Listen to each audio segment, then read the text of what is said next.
اولا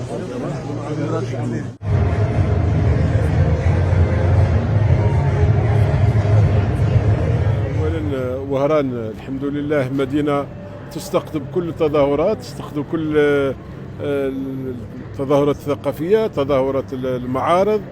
الحمد لله اصبحت قطب وطني بامتياز، وكل مره تشهد مثل هذه التظاهرات. اليوم راكم تشوفوا مع المعرض تاع الصناعات التقليديه، معرض وطني، واللي لاحظنا انه هناك يعني العارضين جاونا من عده ولايات، خاصه الولايات المعروفه بهذا الميدان كغردايه، تيزي وزو، بويره، العاصمه، بليده.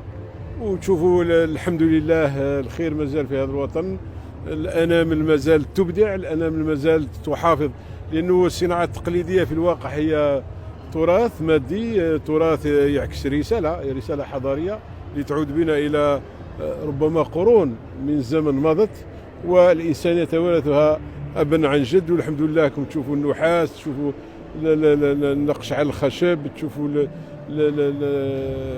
طافية غردايه، تشوفوا كل هذه الامور. والحمد لله لما تشوفوا شباب وشابات يعني في هذا الميدان ويبدعوا، نقولوا الحمد لله رانا بخير، وما زالت الامور ان شاء الله تتحسن. ومرحبا بكل العارضين في مدينه وهران الباهيه.